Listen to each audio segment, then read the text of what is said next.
you ever read a record contract? Yeah. Herefore, therefore, you for, are for, we for, thee for. Yeah, what does it mean?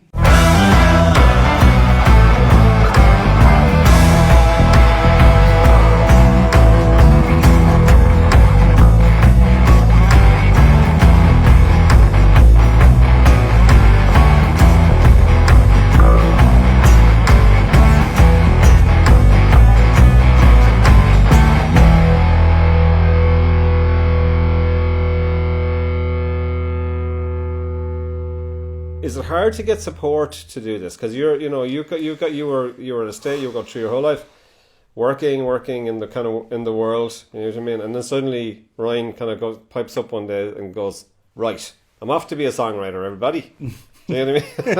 It is a bit How mental. did that go down? It's a bit, look, I mean, I'm very fortunate. My wife supported me.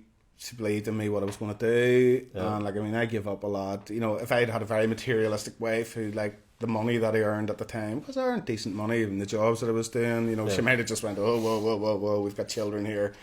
Let's get our lives together and all the rest of it. But she didn't. She let me follow, I suppose, my dream, really. Yeah. And so, to me, it was a big step to take, Larry, but I just knew in my heart that it's what I was supposed to be doing. Yeah. Ultimately, I really knew, and I felt like if I hadn't pursued it, I'd have really regretted it at some point in my life. Yeah, you get a lot of people that kind of write songs when they're younger, and then they kind of hit the real world, and then they kind of come out the other end of kind of a corporate career or whatever it is in their 50s and 60s and stuff like that, and kind of start recording songs again at that point. Do you know what I mean? It's which kind of is a tricky one, because as you say, it's not just these days. It's not just about the songwriting. It's about the networking. It's about building those kind of networks. I've seen how important the networking thing is. I'll be honest, it's probably one of my strongest points, networking with people, and I think that's one of the things that's really, really helped me along the way, that I have been able to do that. And have songwriting camps been of any use to you? Yeah, for the purpose of networking, more than anything. Have you ever done any songwriting camps and walked out of it with a hit? Or is it more the networking aspect? Is it all networking? It's more networking. Honestly, for me, it does happen the odd time, don't get me wrong, it does happen. You know what I mean? It does happen. I had offers from Universal and stuff for a track that I actually refused because I wasn't happy with the deal on it. Yeah. But the networking side of it is because when you're in this industry, as you know yourself, the world just becomes tiny. Yeah. It really does. You think you were living in this big mad world, but it soon becomes so small when you fall into the people who you're actually working with. You're at a certain level, and it's all the same people. It's a small world. With. It really, really is.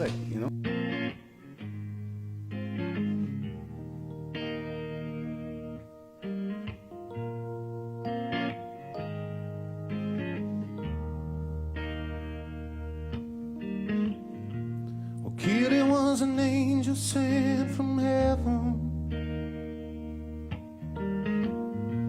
Well, Anna's little eyes took away the burden. There were two girls in a mixed up world, only love required to keep the hopes alive. But Daddy couldn't give it 'cause Daddy wasn't present. They needed love and affection. They needed love and affection. Daddy had a problem and Daddy felt lonely. He liked a little drink, knew how to spend all the money.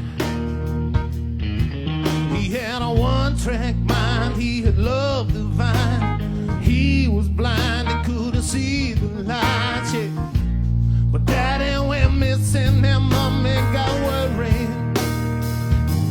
They needed love and affection to the bone. They needed love and affection to the bone. They needed love and affection to the bone.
How important is it, again, we're trying to just, obviously there'll be a lot of kind of younger writers and people kind of, trying to find a way in.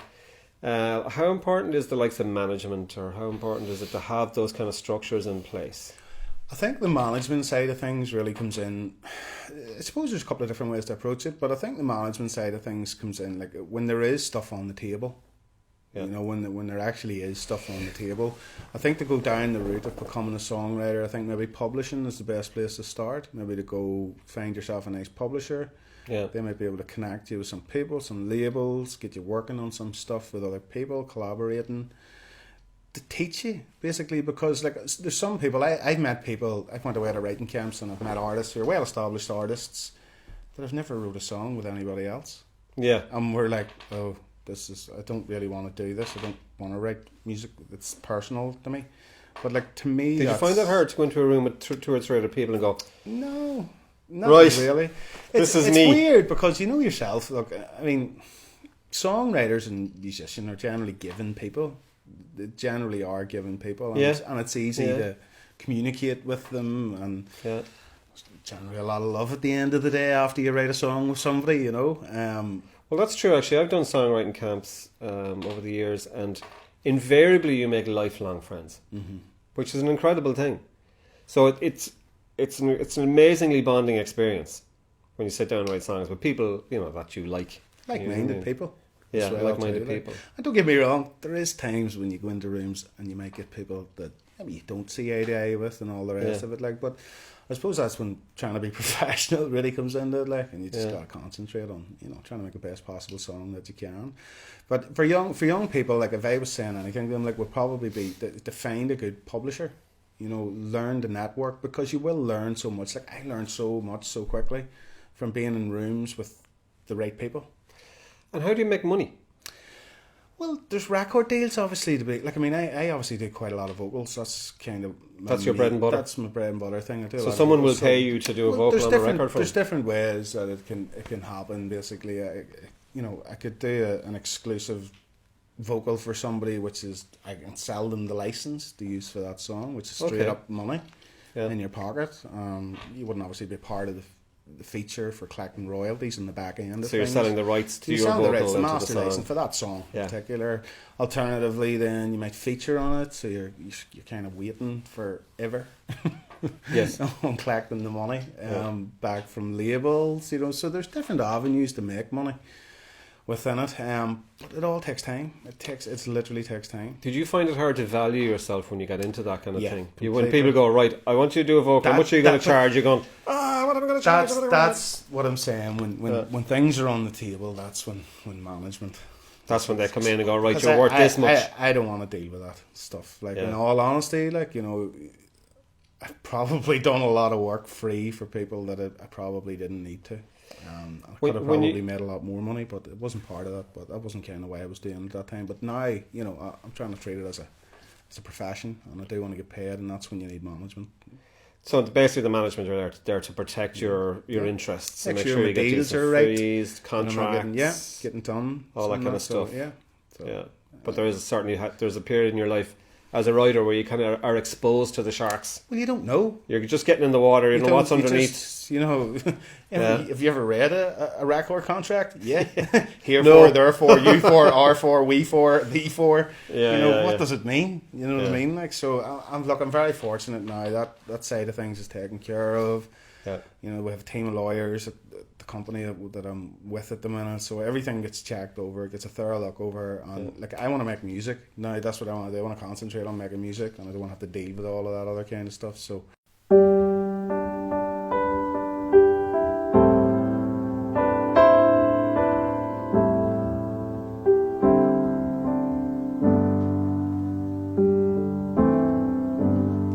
Something told me it was over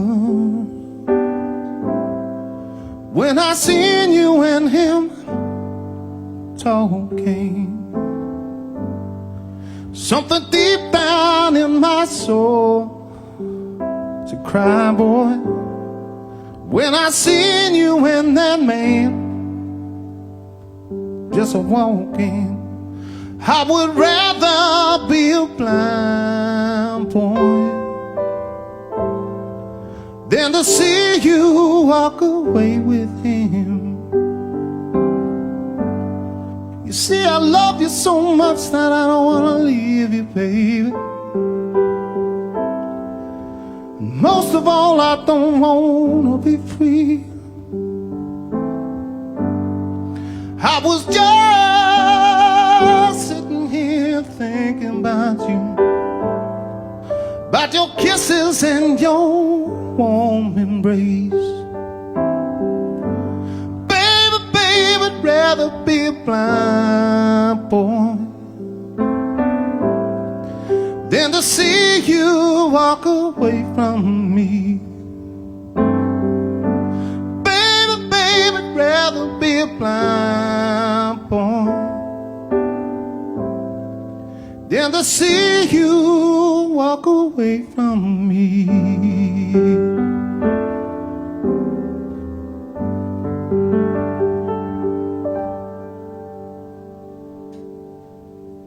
And tell us about some of the labels you've worked with. You've worked with some amazing labels of late. Actually, I have two recent ones out today, and I have one. Well, I've one coming out with BMG Loaded quite soon.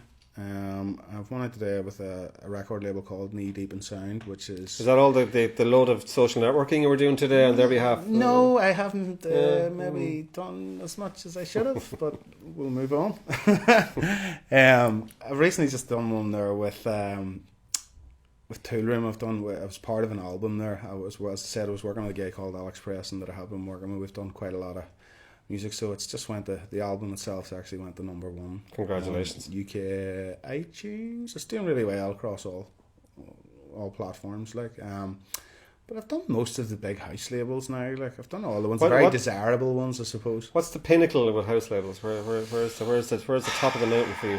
Like you're probably looking at the Tool Rooms of the world, the Defacteds of the world. Yeah. But there's different genres of music within house music, like, so, you know, different people will think different things, but like the major ones are that's the kind of major ones. It's the desirable ones. Everybody who rings you and wants to do a collaboration with you, that's where they want to go. And now, because I've been on most of the labels, you know, people kind of expect it, but that's not the way it happens. You know, these record labels, from one day to the next, you just don't know what they're going to accept, like, and you have to sort of just bear with that. And you know, if your music's good, it might just not be good enough, and it doesn't mean it's bad.